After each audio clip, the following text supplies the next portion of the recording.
Guys, आज की video में मैं पढ़ने वाली हूँ एसएम का चैप्टर 4।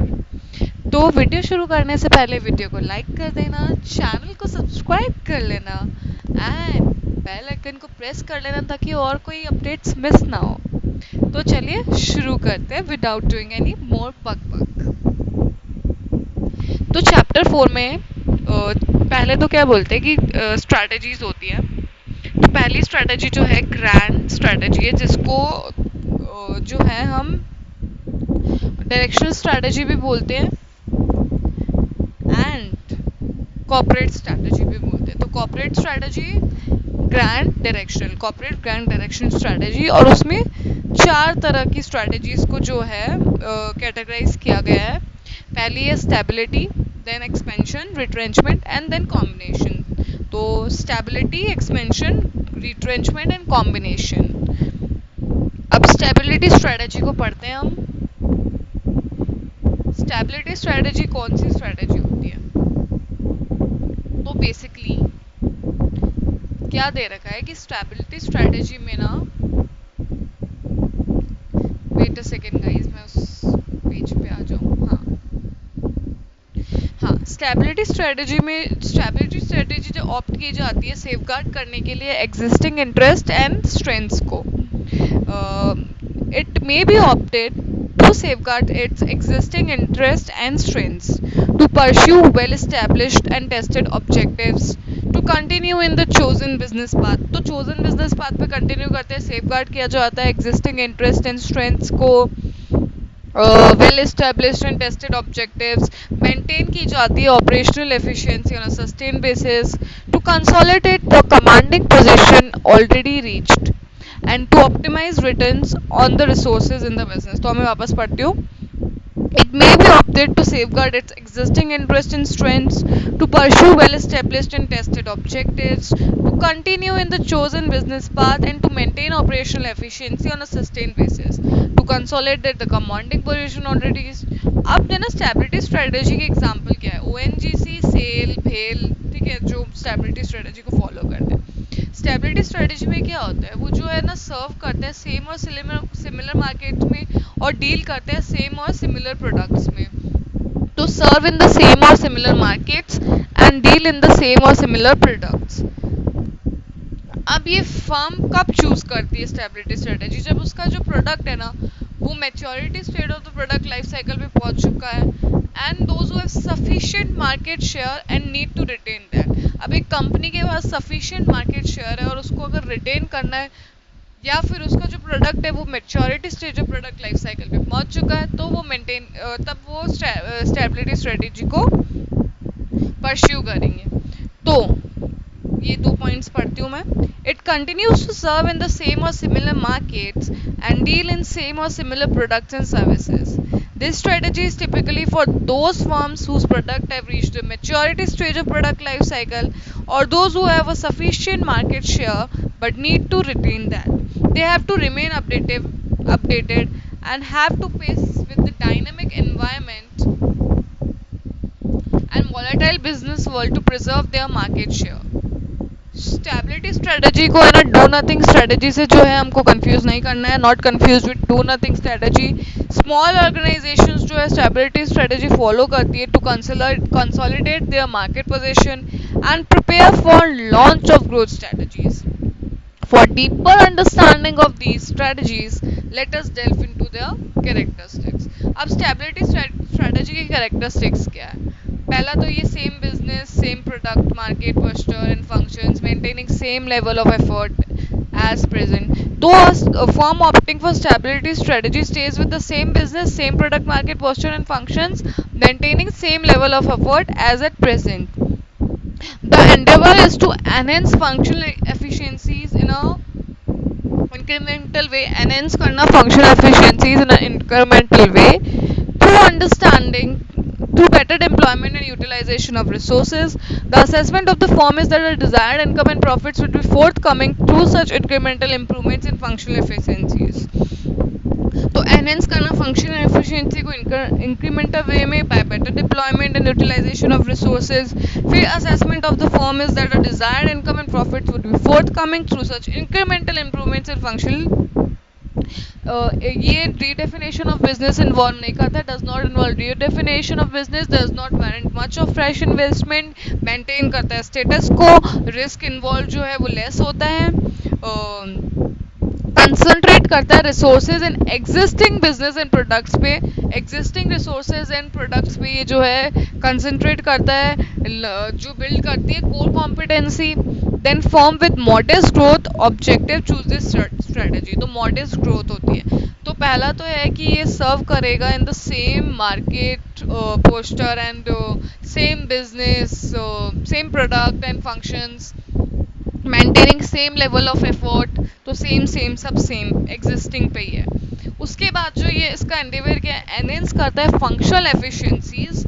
फंक्शनल एफिशिएंसीज को जो है एनहेंस करेगा इंक्रीमेंटल वे में, better deployment and utilisation of resources. The assessment of the firm is the desired income and profits would be forthcoming. Assessment of the firm ये है कि जो desired income and profits है ना वो भी forthcoming होंगे incremental way में, improvements in functional efficiencies.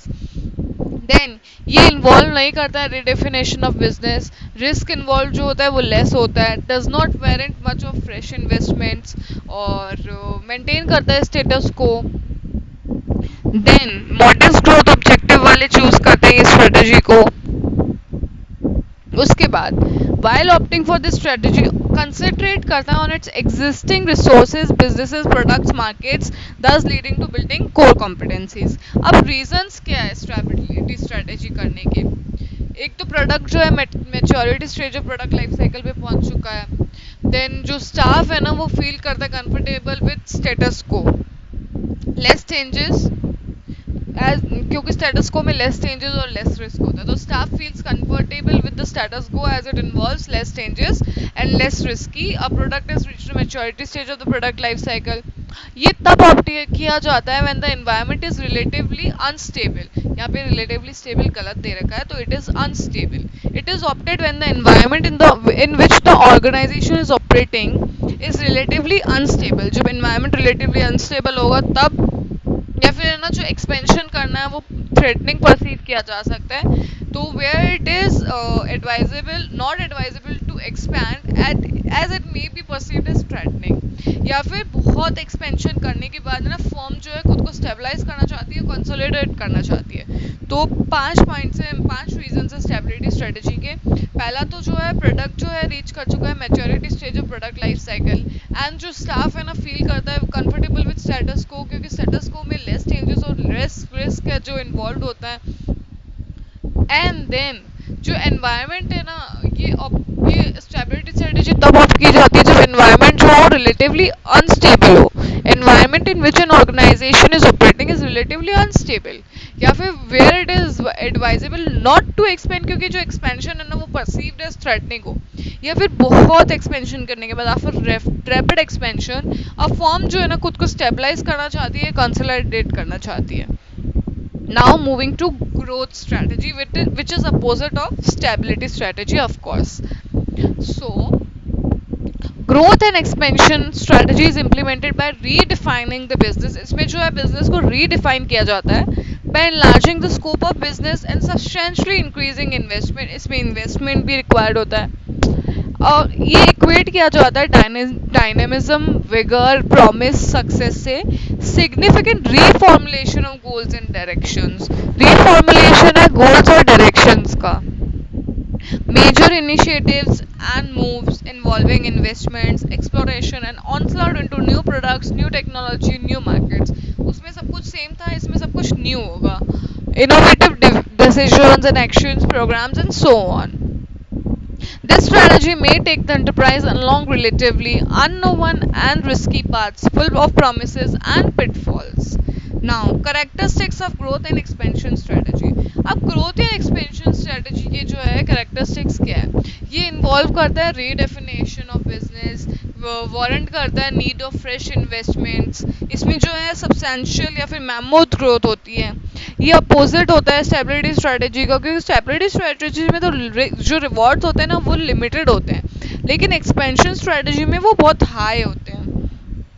In the matter of risk, two are the opposites of each other. उसमें लेस रिस्क होता है, इसमें मोर रिस्क होता है. नाउ हाईली वर्सटाइल है, ऑफर करता है several permutations and combinations for growth. जो एक्सपेंशन स्ट्रेटजी को फर्म जो ऑप्ट कर रही है वो वेरियस अल्टरनेटिव्स को जनरेट कर सकती है by altering its propositions regarding products, market functions and pick the one that suits its most। तो चार पहले पॉइंट जो दे रखे हैं वो रीड करती हूँ इस पेज पे। तो एक्सपेंशन स्ट्रेटजी जो इन्वॉल्व करता है redefinition of the business of the corporation, opposite होता है स्टेबिलिटी स्ट्रेटजी का, क्योंकि स्टेबिलिटी स्ट्रेटजी में रिवॉर्ड्स लिमिटेड होते हैं बट एक्सपेंशन में हाई होते हैं, और रिस्क के मैटर में भी ये दोनों एकदम अपोजिट है एक दूसरे के। फिर expansion strategy leads to business growth, that is substantial growth and mammoth growth। A firm with mammoth growth objective ambition can meet its objective only through the expansion strategy। Now the process of the renewal of the firm through fresh investment and new business products, markets, businesses is facilitated only by expansion। expansion highly versatile होती है, offer करती है permutations and combination for growth। A firm opting for the expansion strategy can generate many alternatives within the strategy by altering its propositions regarding products, markets, functions and pick the one that suits its most। Now sorry, expansion strategy में क्या होता है, hold करता है two major objectives, intensification, diversification. ये दोनों growth strategies हैं। Difference lies in the way which firm actually pursues. तो टू फोल्ड मेजर स्ट्रेटजी है, इंटेंसिफिकेशन एंड डाइवर्सिफिकेशन। अब रीजंस क्या है ग्रोथ स्ट्रेटजी के, तो it may become imperative an environment demands increase in pace of activity. जब environment जो है वो डिमांड कर रहा है increase in pace of activity, तभी इम्पेरेटिव हो जाती है ग्रोथ स्ट्रेटजी को ऑप्ट करना। या फिर स्ट्रेटजिस्ट जो है ना वो सेटिस्फाइड फील करते हैं with the prospect of growth from expansion. उनको प्राइड लगता है in presiding over organisations perceive to be growth oriented. अब ग्रेटर कंट्रोल ओवर मार्केट मिल जाता है competitors, vis-a-vis competitors, advantage from experience curve and scale of operations में accrue. And expansions also include intensifying, diversifying, acquiring, merging businesses. Therefore, growth strategies can take the following forms। तो पांचों point में वापस पढ़ती हूँ। It may become imperative when environment demands increase in pace of activity, then strategists feel satisfied with the prospects of growth from expansion. Chief executive may take pride in presiding over organizations perceived to be growth oriented. Expansion may lead to greater control over the market vis-a-vis competitors. Advantages from the experience curve and scale of operations may accrue। Expansions also include intensifying, diversifying, acquiring, merging businesses. Therefore, growth strategies can take the following form। अब growth और expansion strategy के types पे आते हैं। Internal और external होता है। Internal में इंटेंसिफिकेशन एंड डाइवर्सिफिकेशन, एक्सटर्नल में merger and alliance, merger acquisition and alliance. तो इंटरनल ग्रोथ स्ट्रेटजीज, इंटरनल में जो है इंटेंसिफिकेशन और डाइवर्सिफिकेशन है, एक्सटर्नल ग्रोथ स्ट्रेटजी में merger acquisition and strategic alliance है। Now let us read first internal growth strategies। internal growth strategies में पहले हम intensification पढ़ते हैं। intensification में market penetration, market development, product development, product और market का development and market penetration। so let's read, इसे read कर लेते हैं क्योंकि basically ये पूरा ENSOF से ही related है। तो expansion of growth strategy to therefore means that the organization tries to grow internally by intensifying its operations either by market penetration, market development or by product development। It tries to cash on its internal capabilities and internal resources। The firm can any of the following strategies: market penetration, highly common expansion strategy, market penetration, concentration on the current business। The firm directs its resources to the profitable growth of its existing products in the existing market। market production में existing product, existing market, market development में new product, new market, product development में new product and existing market। It consists of marketing present products to customers in related market areas by adding in market development में जो products existing होता है लेकिन market new होता है, diversification में दोनों new होता है, ठीक है। Product development involves substantial modification of existing products or creation of new but related items that can be marketed to customers through established channels। Market expansion का ग्रिड दे रखा है. मार्केट पेनेट्रेशन जो है इंक्रीज करता है मार्केट शेयर को, product stage को, frequency use को, क्वांटिटी यूज को, एंड फाइंड करता है new application for current user. Market development expand geographically target new segments. Product development पे ऐड करता है product features, product refinement, develop करता है न्यू जनरेशन, डेवलप करता है new product for the same market, और डाइवर्सिफिकेशन में रिलेटेड अनरिलेटेड. अब हम पढ़ते हैं internal growth strategy through diversification. So when a firm tries to growth and expand by diversifying into various products or field, it is called growth by diversification. Diversification के भी तीन types है. That is one concentric,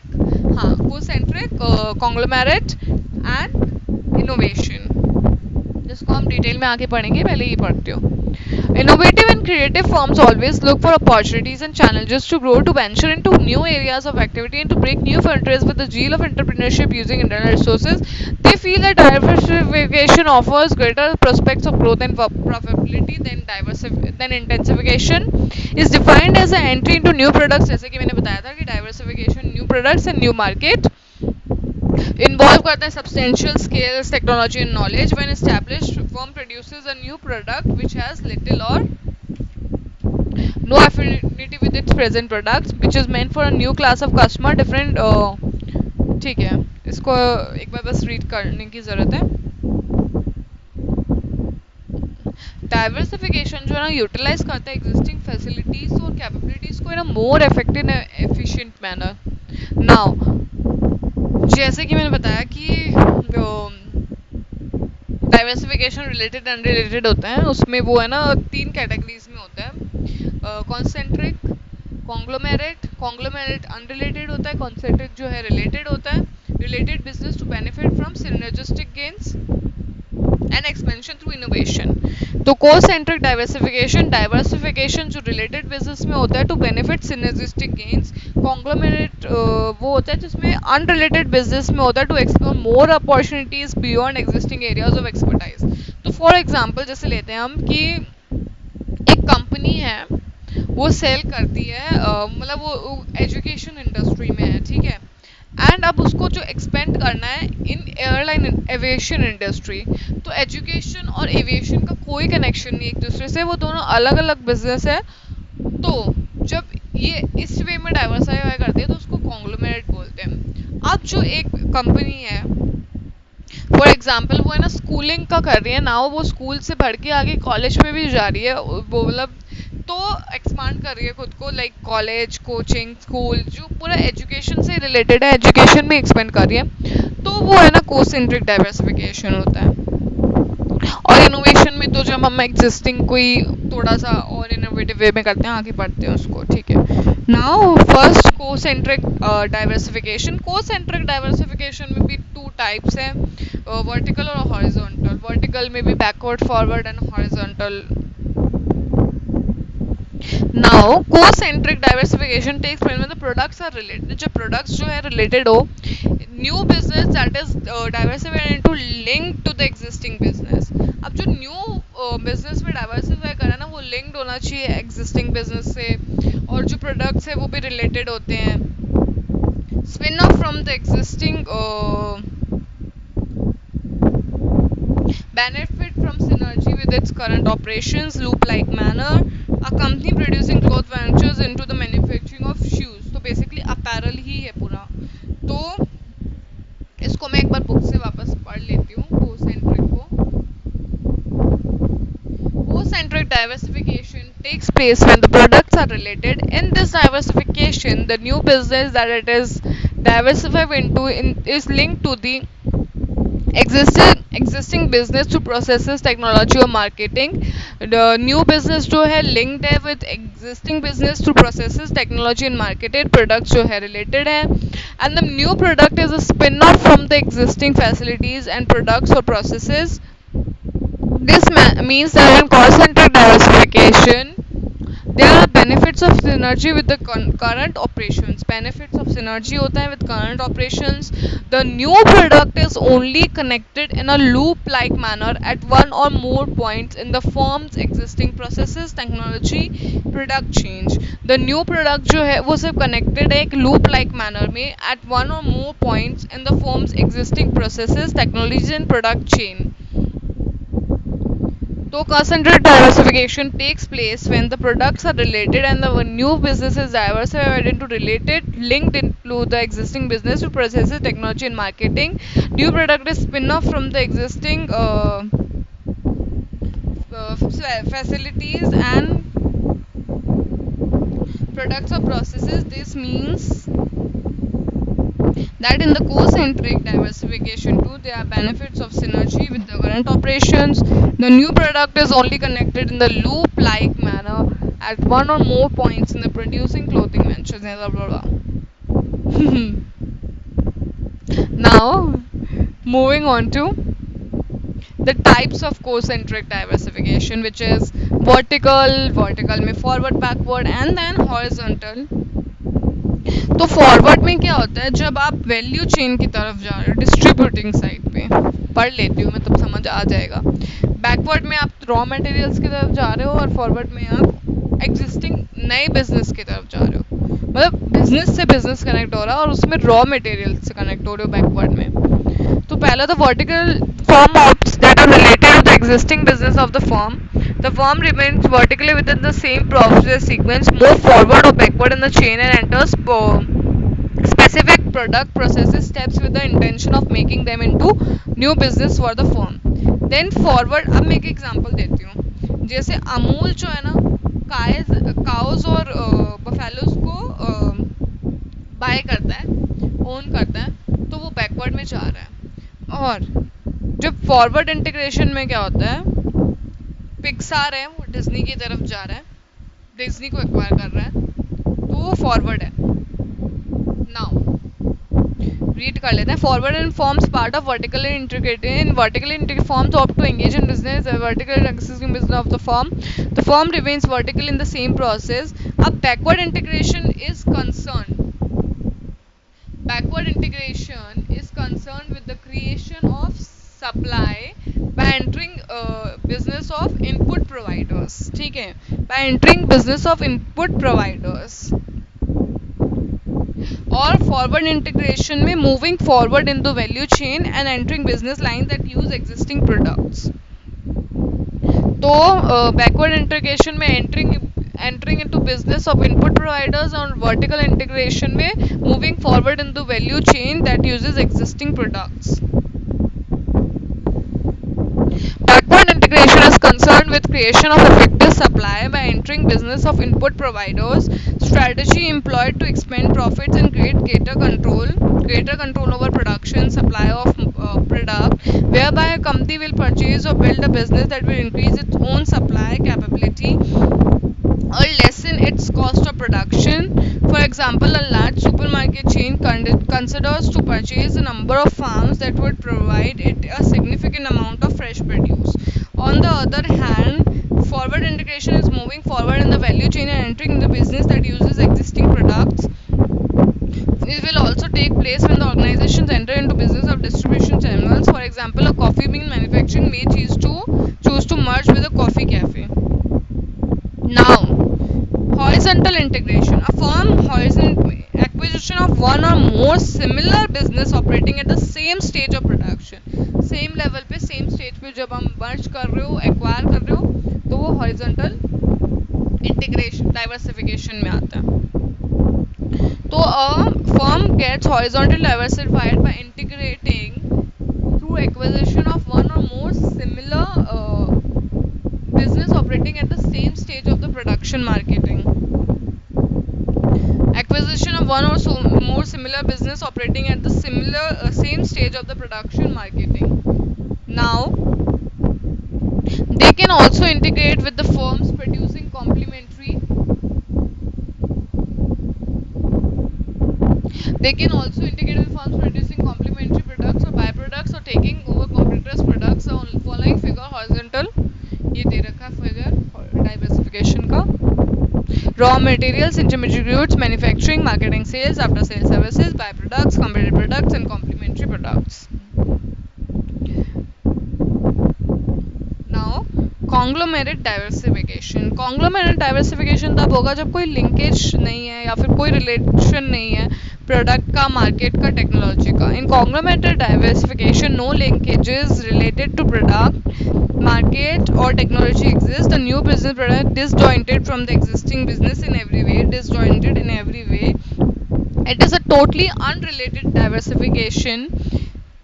There is no connection between the new products and the existing ones. जब कोई connection ना हो, कोई linkage नहीं हो, कोई related ना हो product, market, technology, तो और disjointed हो from the existing business in every way, then it is conglomerate diversification. Now innovation जो है तीन चीज़ों में हेल्प करता है. सॉल्व करता है कॉम्प्लेक्स प्रॉब्लम्स, हेल्प करता है गेन करने में कॉम्पिटिटिव एडवांटेज एंड इंक्रीज करता है productivity.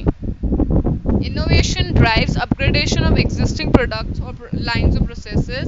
Innovation drives upgradation of existing product lines or processes, leading to increased market share, revenue, profitability and most important customer satisfaction. तो innovation lead करता है, drive करता है upgradation of existing products line और processes. Innovation drives upgradation of existing products line और processes, leading to increase market share, revenues, profitability and most important customer satisfaction. तो innovation जो है ड्राइव करते हैं upgradation of existing products line और processes, leading to increase market share, revenues, profitability and most important solve करता है, help करता है सॉल्व करने में कॉम्प्लेक्स प्रॉब्लम, इंक्रीज करता है प्रोडक्टिविटी और कॉम्पिटिटिव एडवांटेज देता है. A business tries to find opportunities in existing problems of the society. A business tries to find existing problems of the society, and it does so through planned innovation in areas of expertise. This guided innovation helps solve complex problems by developing customer-centric sustainable solutions. Increase करता है productivity. Innovation leads to simplification and in most cases automation of existing tasks. Productivity is defined as a measure of final output from a task of a process. Being ahead of competition is a need which gives competitive advantage in business spend majority of their strategic time building solutions to achieve their advantage. Now, external growth strategies, external merger acquisition और strategic alliance. तो acquisition और merger पढ़ते हैं हम. Acquisition or merger with an existing concern is an instant means of achieving expansion. It is an attractive and tempting proposition in the sense that it circumvents the time, risk, skills involved in screening internal growth opportunities, seizing them, and building up the necessary resource base required to materialize growth. Merger में क्या होता है? Combination of combine करी जाती है one और मोर organisation को, to और मोर ऑर्गेनाइजेशंस. कंबाइनिंग टू और मोर ऑर्गेनाइजेशंस मर्जर. ये एक प्रोसेस है व्हेन टू और more come together to expand their business operations. और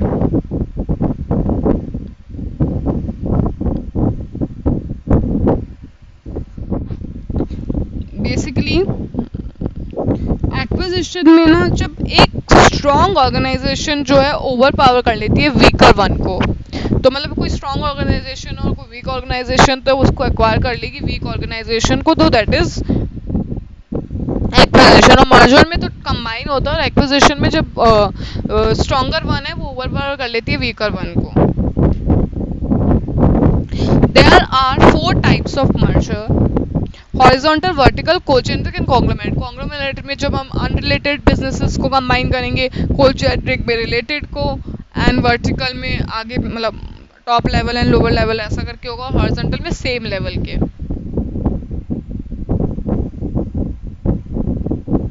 now reading the types of mergers. First, horizontal merger. तो हॉरिजॉन्टल मर्जर जो है ना कॉम्बिनेशन है of the firms engage in the same industry. ठीक है. It is a merger with a direct competition competitor. The principal objective behind this type of merger is to achieve economies of scale in the production process by shedding duplication of installations and functions, widening the line of products, decrease in working capital and fixed asset investment, getting rid of competition and so on. Getting rid of competition ये है merger with a direct competitor जो firms engage होते हैं same industry में, ये किया जाता है to achieve economies of scale production process by shedding duplication of installation and functions, widening the line of products, decreasing working capital fixed asset investment requirements and getting rid of competition. Now, vertical merger. Vertical merger is a merger of two organizations that are operating in the same industry but at different stages of production or distribution system. So basically, two or more organization का जो merger होता है in the same industry but at different stages of production, but they are at different stages of production or distribution system. So it is a merger of two or more organizations that are operating in the same industry but at the different stages of production and distribution system. This often leads to increased synergies with the merging firms. If an organization takes over its suppliers or producers of raw material, then it leads to backward integration.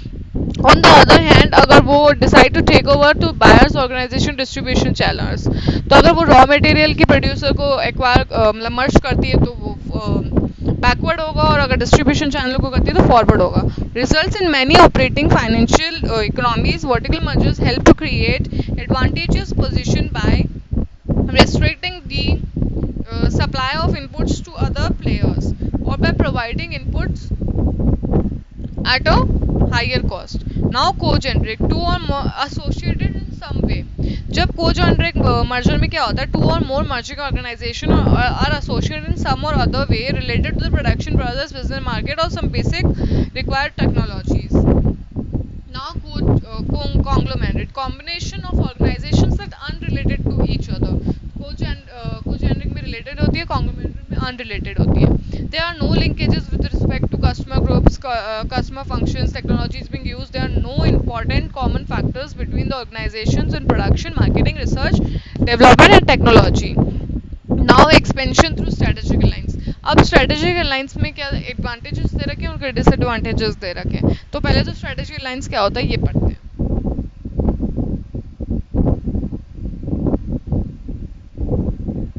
A strategic alliance is a relation between two or more businesses that enable each to achieve strategic objectives which neither would be able to achieve on its own. Certain strategic objectives को achieve करने के लिए जब two or more businesses के बीच में relationship बनता है जो वो अकेले में नहीं अचीव कर सकते, तब strategic partners maintain their status as independent and separate entities, share the benefits and control over the partnership and जैसे कि कोका कोला और मैकडी का, तो मैकडी में जब भी जाएंगे तो वो कोका कोला सेल करते हैं, that is a called strategic alliance. इसमें कोई वो नहीं है कि वो साथ में कंबाइंड है, अलग अलग एंटिटीज है, इंडिपेंडेंट है और बस उनका बेनिफिट जो शेयर हो रहा है एंड वो कभी भी खुद को स्ट्रेटेजिक अलायंस को टर्मिनेट कर सकते हैं, बंद कर सकते हैं.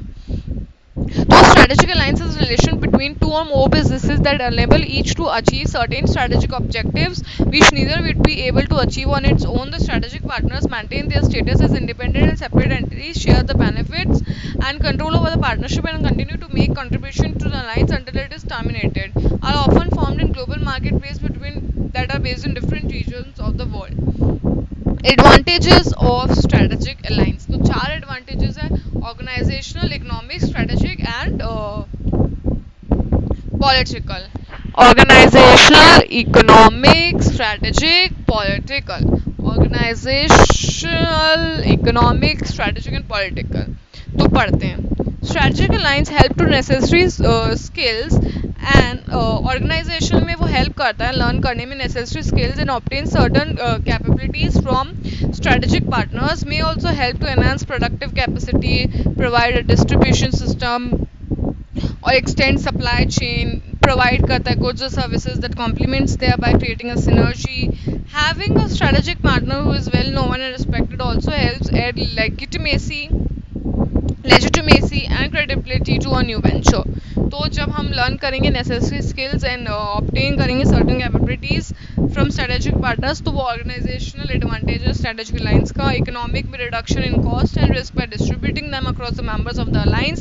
Greater economies of scales can be obtained in an alliance as production volume can increase, causing the cost per unit to decline. Cost reduction होता है, economies of scale achieve कर जा सकती है, co specialization create करता है additional value such as a leading computer manufacturing models it desktop with a leading. ठीक है. Now strategic.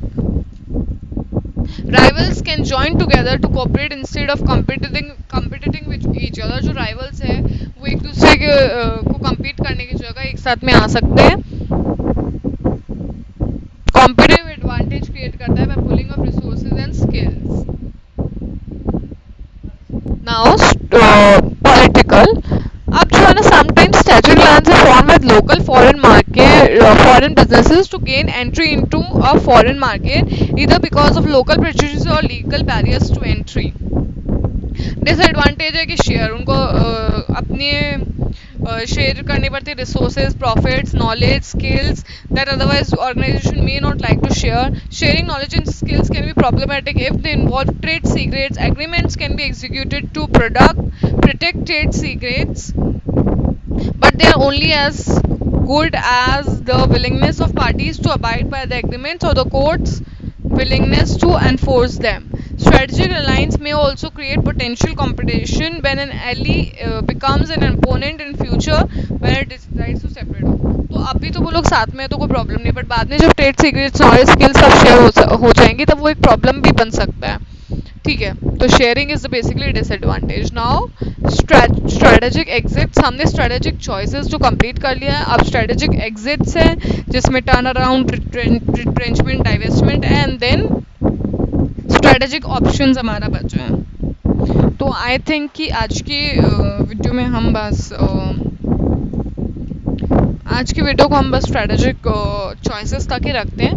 देन हम strategic exits and strategic options जो है नेक्स्ट वीडियो में करेंगे. तो अगर वीडियो अच्छा लगा हो तो वीडियो को लाइक कर देना, चैनल को सब्सक्राइब कर लेना एंड ऑल्सो वीडियो को शेयर भी कर देना एंड बेल आइकन प्रेस कर लेना ताकि और वीडियोस और ऐसे रिविजन्स मिस ना हो जाए. Also do let me know in the comments कि आप कौन सा टॉपिक चाहते हो नेक्स्ट. Bye bye.